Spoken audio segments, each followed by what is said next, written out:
22 जनवरी को होने वाले अयोध्या में श्री रामलला के प्राण प्रतिष्ठा को लेकर पूरा देश श्री राममय हो गया है। अयोध्या में 16 जनवरी से ही कार्यक्रम प्रारंभ हो गया है, जिसको लेकर पूरे देश के मंदिरों में पूजा पाठ और भजन कीर्तन से लेकर और भंडारा तक और शुरू हो गया है। इसी बाबत आज भागलपुर के बूढ़ानाथ मंदिर में एक प्रेस वार्ता का आयोजन किया गया, जिसमें और बूढ़ानाथ मंदिर के और महंत ने बताया कि 22 जनवरी को सुबह बूढ़ानाथ मंदिर में 108 पुजारी के द्वारा और हनुमान चालीसा का पाठ किया जाएगा। उसके बाद और शहर में राम और लक्ष्मण, सीता और हनुमान की शोभा यात्रा निकाली जाएगी।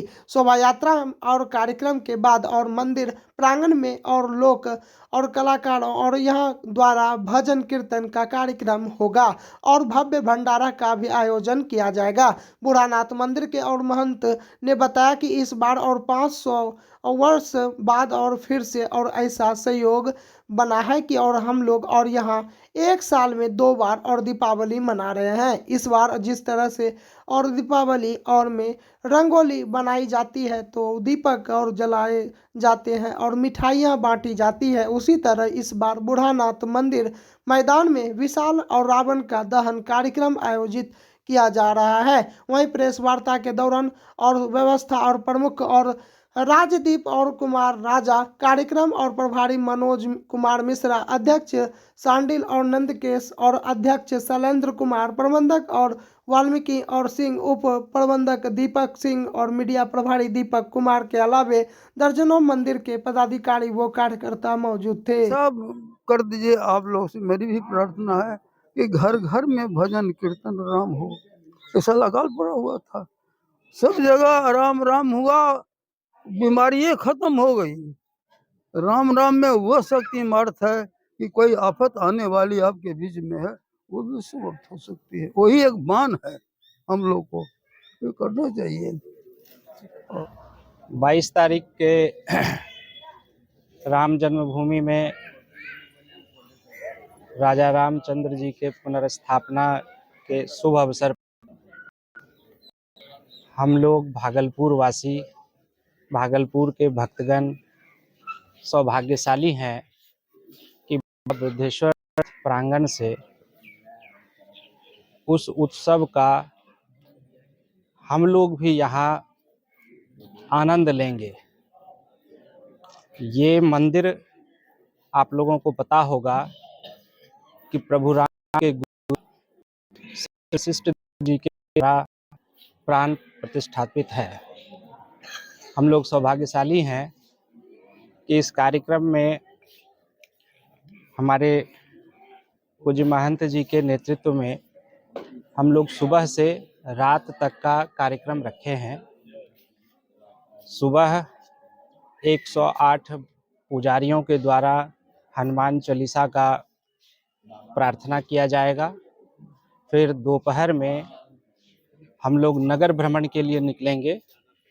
नगर भ्रमण में काफ़ी उत्साहजनक कार्यक्रम रहेगा। उसमें बरेली से हनुमान जी आ रहे हैं, रथ घोड़ा राम जी के परिवार के साथ में मंचन किया जाएगा। शाम में भजन होगा जो कि लोक गायकों के द्वारा गाया जाएगा। उसके पश्चात रात्रि में जो हम लोग आज तक दीपावली में करते हैं, हम लोग रावण दहन का स्पेशल कार्यक्रम रखे हैं जो कि बूढ़ानाथ प्रांगण में ही होगा और दिन भर इस अवसर पे भंडारा का आयोजन है। धन्यवाद। बिहार के मुख्यमंत्री नीतीश कुमार के चाहते विधायक नरेंद्र कुमार नीरज उर्फ गोपाल मंडल ने देश के प्रधानमंत्री नरेंद्र मोदी को और तो नाम भी नहीं सुना है और वह नरेंद्र मोदी को पहचानने से भी इनकार कर दिए हैं और चौंकिए नहीं कि यह बातें मीडिया के अलावे और नहीं की जा रही है और यह बातें गोपालपुर विधायक गोपाल मंडल खुद बयान में कहते दिख रहे हैं और उन्होंने साफ तौर पर कहा है कि नरेंद्र मोदी और कहां से आए हैं हमें नहीं पता और उनका नाम भी नहीं सुना हूं। और वहीं पर कुछ दिन पहले कांग्रेस के राष्ट्रीय अध्यक्ष खड़गे और को भी नहीं पहचानते थे और अब तो देश के प्रधानमंत्री और नरेंद्र मोदी को भी पहचानने से इनकार कर दिया है।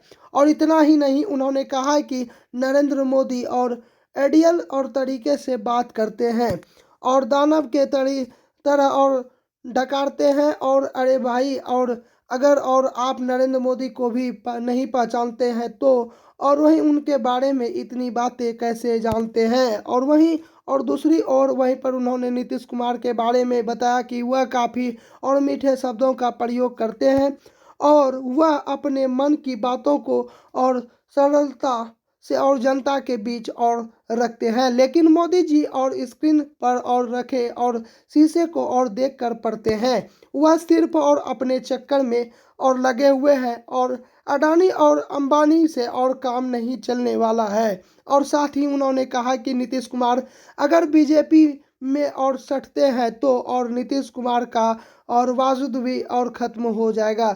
वहीं पर विधायक गोपाल मंडल ने कहा कि और बड़े भाई लालू यादव और छोटे भाई नीतीश कुमार और भतीजा तेजस्वी और चंबुक के तरह और सटे हुए हैं। उन्होंने और कोई और अलग नहीं कर सकता और सीट शेयरिंग भी 24 जनवरी के बाद हो जाएगा और हम लोग और यहाँ अभी कपूरी जयंती में और लगे हुए हैं। जदयू में कुछ नहीं होने वाला है। बड़े भाई छोटे भाई की बात है। अब बड़ा भाई लालू यादव जी, छोटा भाई नीतीश कुमार, अब भतीजा तेजस्वी, इसको छोड़ने वाली बात नहीं है।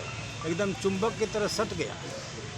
और जो मानसा आप लोग बना रहे हैं, कोई बना रहा है भारतीय जनता पार्टी में जाइए, अगर भारतीय जनता पार्टी में जुड़ते हैं नीतीश कुमार, इनका राजनीतिक वजूद खत्म हो जाएगा, पब्लिक के नज़र में गिर जाएंगे, वो जा ही नहीं सकते। मर मिट सकते हैं, चूँकि वो नीतीश कुमार भी सुनेंगे, मर मिट सकते हैं, लेकिन भारतीय जनता पार्टी से हाथ नहीं मिलाएंगे। भारतीय जनता पार्टी झूठा पार्टी है और ये नरेंद्र मोदी कहाँ से टपक का है, उसका नाम भी नहीं सुने। गुजरात में मुख्यमंत्री होता होगा, ये अड़ियल की तरह बात करता है, दानव की तरह डकारता है। हमारे माननीय मुख्यमंत्री नीतीश कुमार जी जो बयान देते हैं, कितना मीठे शब्दों में, कितना ढंग से बोलते हैं, बगैर लिखा पढ़े। और उनके पास तो आईना लगा रहता है, स्क्रीन पर आता है वही बोलता है। तो बढ़िया बतवा लिखवा देना, वो न बोले देश के प्रति क्या किए नहीं किए, सिर्फ अपना बनाने के चक्कर में अडानी आइए और मुकेश अंबानी, ये सबसे काम नहीं चलेगा। बिहार में अभी तक सीट से नाथनगर के गणपत राय सलटपुरिया सरस्वती विद्या मंदिर में 5 छात्रों का चयन किया गया। विदित हो कि परीक्षा पर चर्चा 2024 कार्यक्रम के अंतर्गत केंद्रीय विद्यालय कहलगांव में दिनांक 23/1/2024 को आयोजित चित्रकला प्रतियोगिता में भाग लेने हेतु और विद्यालय स्तर पर और चयनित शिवांगी, राजश्री, गरिमा, राजबंधु एवं स्वर्ण स्नेहा और प्रतियोगिता में और भाग लेने हेतु कहलगांव जाएंगे। विद्यालय के प्रभारी डॉक्टर संजीव कुमार झा ने कहा कि चित्रकला के माध्यम से और छात्रों के और कल्पना कौशल और चिंतन और कौशल एवं रचनात्मक के भाव का विकास होता है। भतौरिया पूरब टोला के अमृत यादव के घर में गैस सिलेंडर से आग लग गई। नाथनगर मधुसूदनपुर थाना क्षेत्र के भतौरिया पूरब टोला के अमृत यादव के घर में गैस सिलेंडर से आग लग गई। बताया गया कि घर में नया गैस कनेक्शन लिया था और गैस पहली बार जला रहे थे। जैसे ही माचिस की तिल्ली जलाई, आग फैल गई। आग लगने से और घर के सभी कपड़ा, बच्चों की किताब, कॉपी और वो अन्य सामान जल गया और वहीं पर और कमरे में बच्चा भी फंस गए और वहीं पर मोहल्ले वालों ने और खिड़की और तोड़कर बच्चों को बाहर निकाला और मोहल्ले वाले ने काफ़ी मशक्कत से और आग पर काबू पाया। वहीं पर अमृत यादव की पत्नी ममता देवी का रो रो कर बुरा हाल था।